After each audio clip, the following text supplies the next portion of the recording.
अस्सलाम वालेकुम व्यूअर्स। आज हम जिस मौजू पर बात कर रहे हैं वो सेल्फ पिटी यानी कि खुद पर तरस आना। खुद तरसी एक ऐसी बीमारी है जिसमें इंसान अपने तजुर्बात से नाकाम होकर गमगीन हो जाता है और अपनी नाकामी का जो ज़िम्मेदार होता है वो दूसरे लोगों को समझता है या एक्सटर्नल फैक्टर्स को समझता है या कह लें आप कि अनकंट्रोलेबल फैक्टर्स को उसका ज़िम्मेदार समझता है जिनको वो कंट्रोल नहीं कर रहा होता। रिसर्च से ये बात पता चलती है कि ऐसा जो इंसान होता है वो कई दफ़ा जो है वो दूसरों की तवज्जो हासिल करने के लिए भी ऐसा करता है।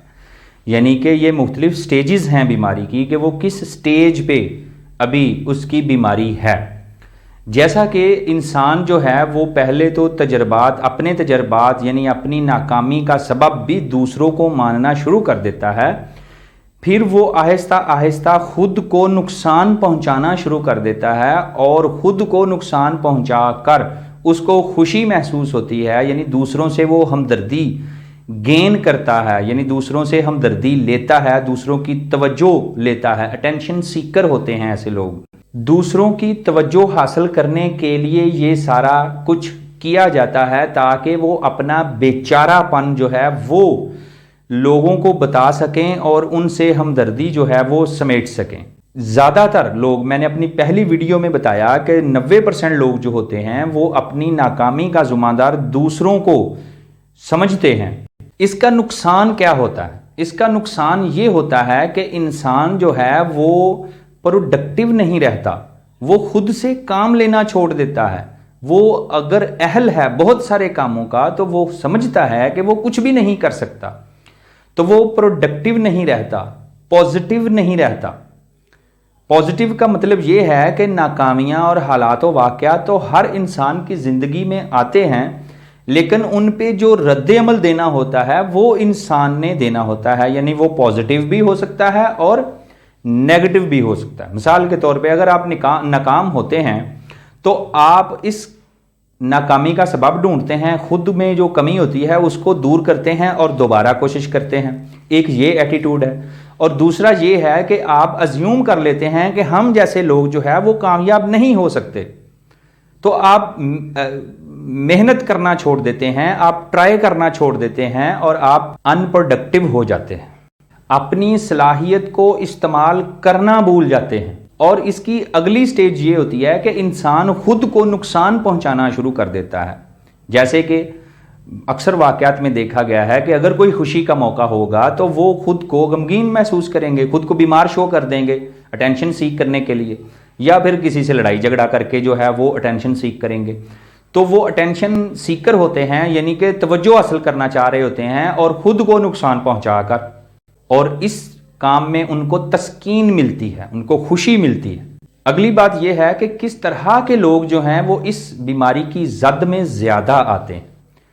तो जो ज़्यादा सेंसिटिव लोग होते हैं वो इस बीमारी में ज़्यादा मुब्तला होते हैं, क्योंकि वो किसी भी मामले में हसास होते हैं, और इमोशनली जो स्टेबल नहीं होंगे वो इस बीमारी का शिकार हो जाएंगे। सेंसिटिव होना और चीज़ है और इमोशनली स्टेबल होना और चीज़ है। इमोशनली स्टेबल होना बहुत ज़रूरी है। अब आते हैं जी इस बात की तरफ कि इसका इलाज या इससे बचाव के तरीके हम क्या कर सकते हैं। एक तो वही तरीका जो मैं इख्तियार कर रहा हूं कि आप लोगों को समझा सकते हैं, इसके बारे में बता सकते हैं, आगाही दे सकते हैं। दूसरा ये कि पॉजिटिव रवैया इख्तियार करें, ना उम्मीदी की तरफ कभी ना जाएं, अपने अल्लाह पर भरोसा रखें, अपने रवैये को मस्बत रखें, हमेशा हर काम में जो है वो अच्छाई तलाश करें।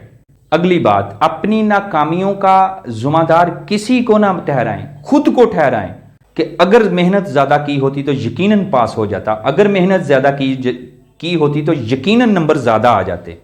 ये कभी नहीं सोचना कि क्योंकि उसके निगरान वाकिफ़ थे इस वजह से उसके मार्क्स ज़्यादा आ गए, उसके बाबा जो हैं उनकी पहुंच ज़्यादा है, हमारे नहीं है। तो ये सारी नेगेटिव रवैये हैं, मस्बत रवैये। खुद में कमी तलाश करें, मैंने अच्छा तैयार किया होता, मैंने अच्छा पेपर लिखा होता, मेरी राइटिंग अच्छी होती तो यकीनन मेरे आज नंबर भी अच्छे होते।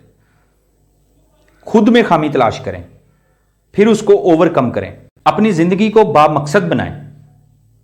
ایک بڑا مقصد جو کہ مسلمان کی زندگی میں ہوتا ہے، اس کے علاوہ آپ چھوٹے چھوٹے اسی مقصد کے بریک ڈاؤن کریں، چھوٹے چھوٹے مقصد یا مائل سٹونز طے کریں اور پھر ان کو اچیو کرنے میں لگ جائیں۔